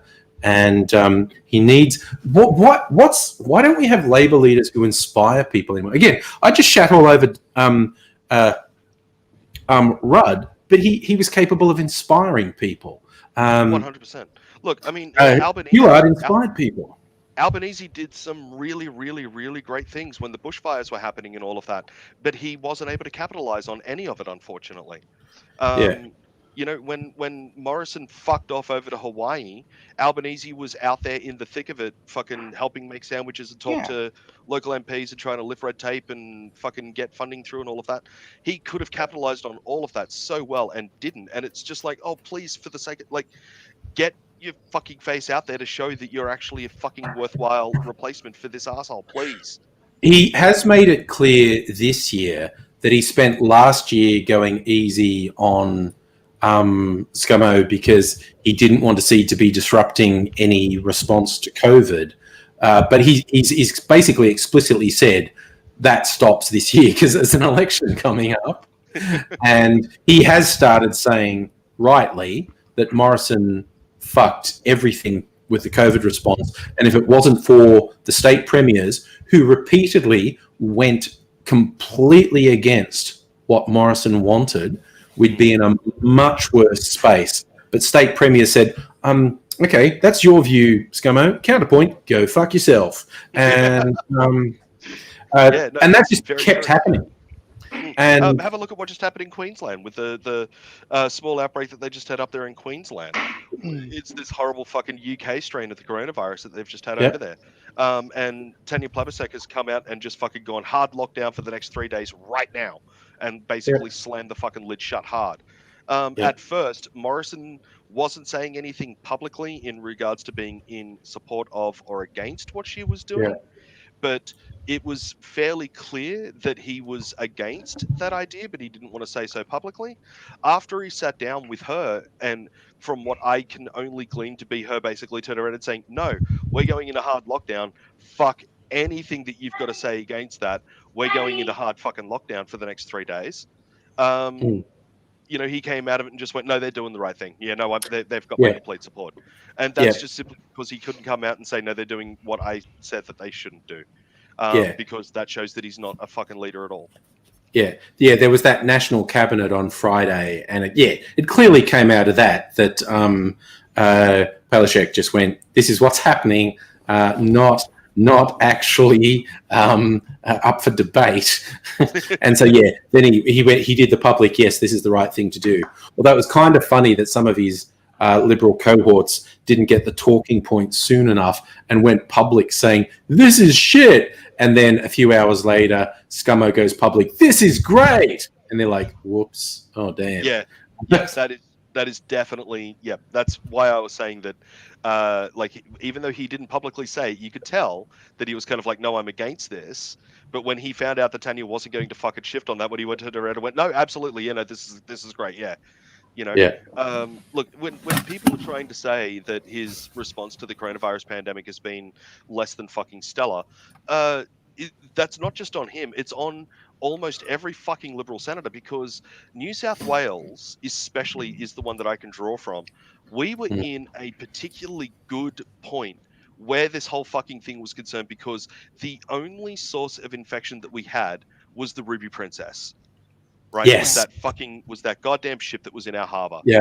And they Koala Killer and others were told point blank the infectious rate of this disease cannot be understated. The deadliness of this disease cannot be understated. For the sake of love and all that is holy, don't let these people out of that fucking ship. Don't do it, whatever you do. And she still let them out for the fucking tourism dollars, which it was all it fucking was. There was no other reason to let them off that fucking ship. And, you know, no quarantine, no fucking testing, no nothing. Just let them out into the fucking wild and bang, all of a sudden all of New South Wales has got fucking coronavirus everywhere. That is on her. Absolutely. We did not have any other fucking cases and no point of infection before that ship. So that is completely the fuck on her. So it's not just fucking scummo. It's almost every fucking Liberal MP. Because have a look at Western Australia.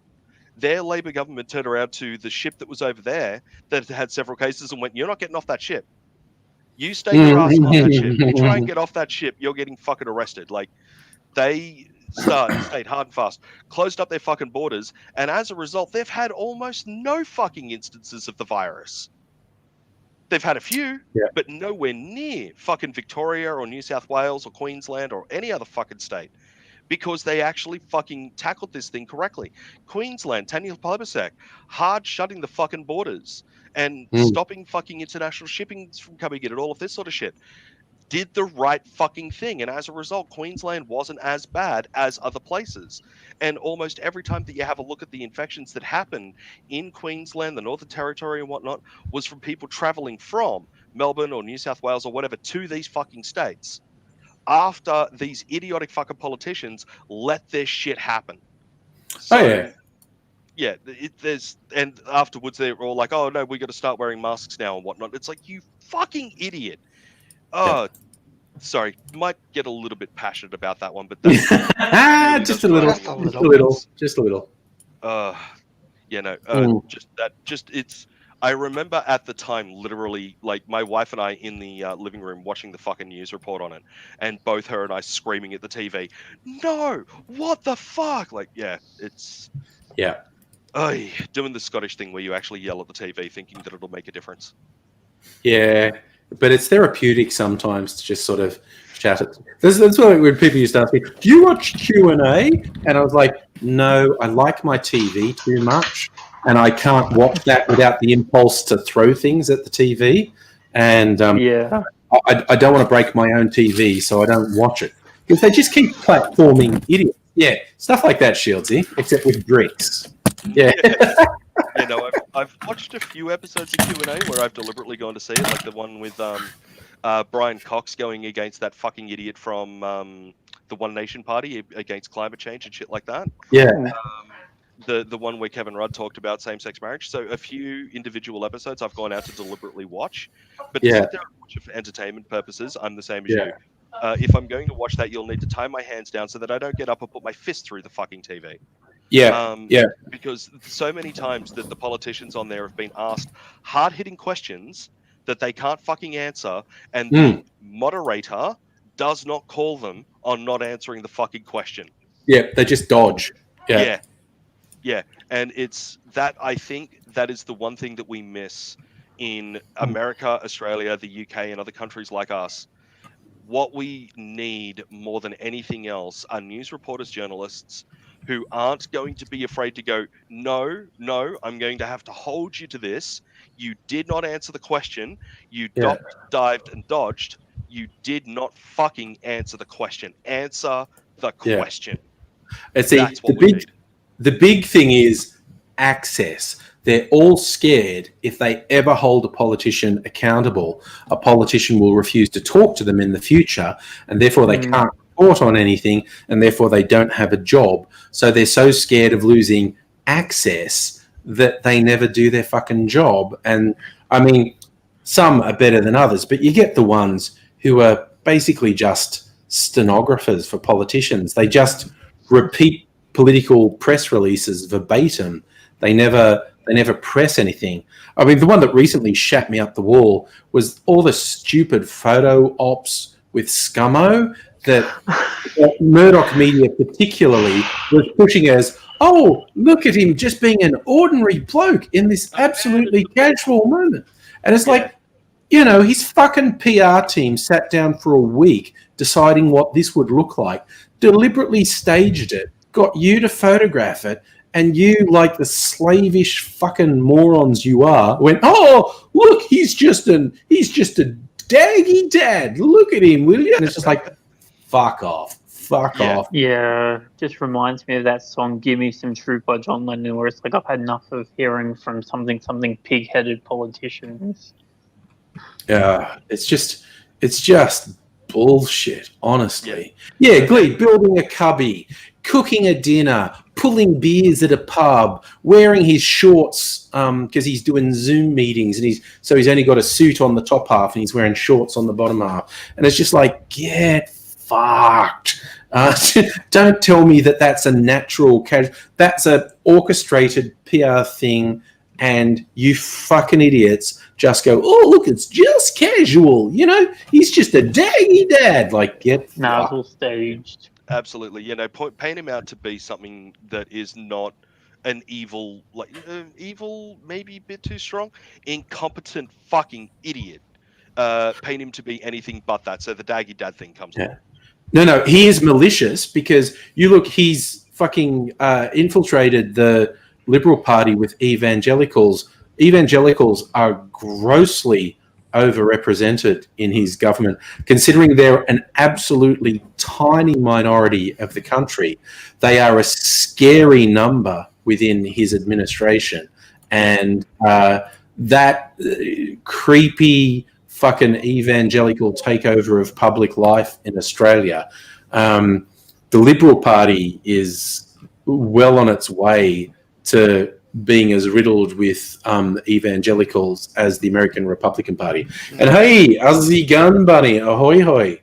Got in for the last 5 minutes, mate. I'm going back to work tomorrow for the first time in 3 weeks. I took 3 weeks off.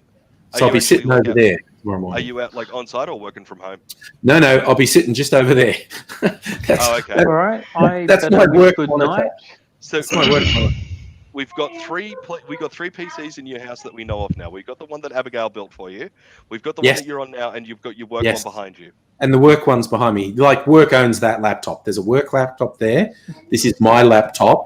And yeah, Abigail built my PC, which is my recreation PC that's in the other room. It's where I do YouTube editing and just general. All right. I better wish a good night and au revoir. All right. Then, All right. Peace and love. Peace and love. Bye. Peace and lovely. Good night, mate. All right. Yeah. Good night. Hey, little fella. Little. So true anger. You can now write off all your alcohol because it's at work. It's a business. I do. I pride myself because, like I said, literally my work is there and my booze is there. I have not had a single drink during the day in the 9 months I've been working from home. So I think that's no small fucking feat, quite honestly. Because seriously, if I'd been working in the city, I probably would have had a drink at least a couple times at lunchtime. Like, you know, someone's birthday lunch or catching up with someone at lunch. I would have had a drink at least a couple times. But because I've been working from home next to this, I made a pointed thing of never drinking during the day. But every now and again, when I had to do a Zoom meeting with any of my clients, I deliberately don't smoke when I'm doing the Zoom meeting with them because it just comes across as wildly unprofessional. Yeah, I can't stop the bed from being in the background because that's how. Exactly. That's the bed that I sleep in because my wife and I sleep in separate beds because she kicks all night and I snore. So we need to sleep in separate beds so that we actually get a solid night's fucking sleep. Yeah. And yeah, so like I'm there, like in an international meeting with people from overseas, and they're kind of looking at my cam, going, "Is that a bed?"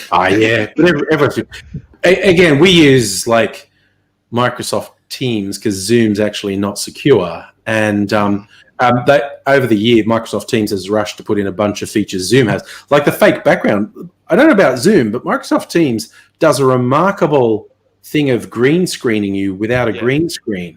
Like you choose a background and it puts you in that, and it's considering you don't have a green screen, it's pretty fucking amazing. Logitech cameras do that. We actually needed to buy my wife an actual green screen for her working from home Yeah. She does interpreting, what's known as video relay interpreting at times from home. And she can't have an image on the back on the green screen, but Right. the hands against the green of the green screen makes it much easier for a deaf person to be able to see the signs. Ah, yes. Yeah. So it's funny that I've actually got one in the house that I don't actually use and just let people see the bed behind me. Yeah. Well, Mrs. Angry's set up in the spare room. That's like her office now, and she set up because my portable green screen that I used for YouTube videos is in there, and she set it up behind her, and she's put books and flowers and stuff. She doesn't use it as a green screen, but it's because the room's full of junk. It's to screen out all the junk that's in the room. So she's got this nice professional background behind her, a plain green, like that, Chelsea, a plain green wall, some books and flowers and stuff. So it's quite a nice setup. Yeah, Glee, like TikTok has a green screen effect. And Chris, I just saw you come in. Sorry, mate, you're here for the last minute of the live stream. Yeah, no, it's going to be interesting to see what the next couple of weeks has got in regards to will Trump be held to account for what the fuck he did after he gets out of being president. I still reckon bring the Wild West laws back. What? Just hang them all. Drag him by the horse in front of everybody. No, look, it's in Texas into the early 20th century, a legitimate excuse that would sometime work in court cases. If you shot someone, you just go, man needed killing. that was basically like, that's the Wild West defense, but that was a viable defense into the 20th century. It works sometimes to just go, no, that guy was absolutely a piece of shit. Someone had to shoot him, so I did. I dearly love to see Biden actually fucking turn around and go, so he's not the president anymore. Now he can be arrested, and he's going to be. These are the charges that the president of the United States is leveling against him. I would love to see that. I don't think it'll happen for a second. I would just love to see. No, I'd love to be proven wrong, but Biden's not doing anything. Some states' attorneys general, I almost committed the horrible sin of calling them attorney generals. They're attorneys general. Some at a state level, there might be some prosecutions because he broke a fuck ton of state laws. Like, he's just a criminal. It's not just he's a bad president and he betrayed the office and blah, blah, blah. He just commits bog standard crimes all the time. Just all the time. No, oh my God. I do think that it would have a knock-on effect for the rest of the world if Biden would actually hold him to fucking account and actually have him arrested. I do think that it would actually have a proper knock-on effect. I think Harris may have an appetite to do it because she's been a fairly aggressive prosecutor in her past life. She may actually have the appetite to do it. And Biden might say, okay, you young people go off and do that stuff then. I'll just wave and appear at photo opportunities, you know. I don't know. I don't understand what you young people are doing, but you're not hurting anybody, so you go, yeah. Oh, Biden hates him. Biden hates him with a passion. So you might be able to talk Biden into letting someone else go after him. But there is, look, in all seriousness, not being cynical, not saying all politicians are criminals, no establishment politician wants to set the precedent of prosecuting a president after they leave office, because then that becomes, it does, even in Trump's case, it's just unequivocal, not political, he should be prosecuted.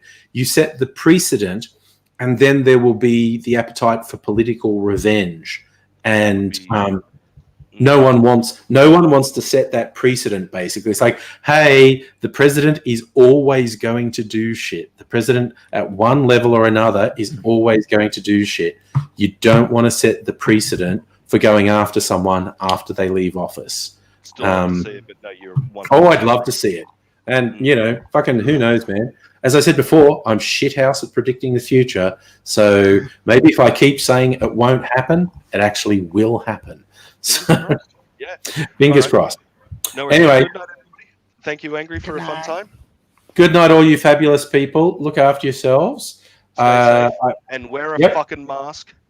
Yes, wear a mask whenever possible, like whenever you're outside. Not outside, whenever you're indoors at an outside thing. Yeah. But anyway, so I'm going to bed. I won't be online tomorrow night, I don't think, but probably on Tuesday. Take care, one and all. See yous.